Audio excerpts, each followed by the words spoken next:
தாவேகாவுக்கு சின்னம் கிடைச்சாச்சு. ரொம்ப நாள் எதிர்பார்த்துட்டு இருந்த ஒரு சின்னம் தான். நிறையா பேர் வந்து சொன்ன ஒரு சின்னம். நம்மளோட சேனலில் நிறையா பேர் கமெண்ட்லேயே நிறையா பேர் சொல்லியிருப்பீங்க, ஆட்டோ ஆர் விசில் கிடைச்சா நல்லாயிருக்கும்னு. 99% எல்லாருமே கேட்ட அந்த விசில் அப்படின்றது கிடச்சிருச்சு. கண்டிப்பாக விசில் பறக்கும். இனி தமிழ்நாட்டில் பட்டு தொட்டி எங்கும் பண்ணுது. அந்த விஜய் அவர்களோட விசில் பறக்க போகுது. இந்த வருஷத்துக்கு, அதாவது 26 நடக்க போகிற தேர்தலுக்கு மட்டுமே இந்த விசில் சின்னம் சொல்லிட்டு தேர்தல் ஆணையம் சொல்லியிருக்காங்க.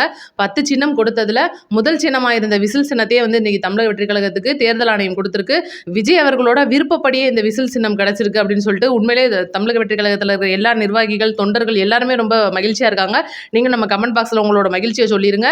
ரொம்ப சந்தோஷம். இந்த ஒரு விசில் சின்னத்தை மக்களிடையே கொண்டுட்டு போய் சேர்க்க வேண்டியது இன்னைக்கு எப்படி திமுக வந்து அவங்களோட உதயசூரியன் ரெட்டாலை வந்து இன்னைக்கு அதிமுகவோட ஒரு சின்னமாக இருக்கோ, அதே மாதிரி இன்னைக்கு தமிழக வெற்றி கழகத்தோட இந்த விசில் அப்படின்றத பட்டி தொட்டி எங்கும் கொண்டுட்டு போய் சேர்க்க வேண்டியது தமிழக வெற்றி கழக தொண்டரின் ஒவ்வொருத்தரோட கடமை அப்படின்றத நம்ம சொல்லிக்கிடுவோம்.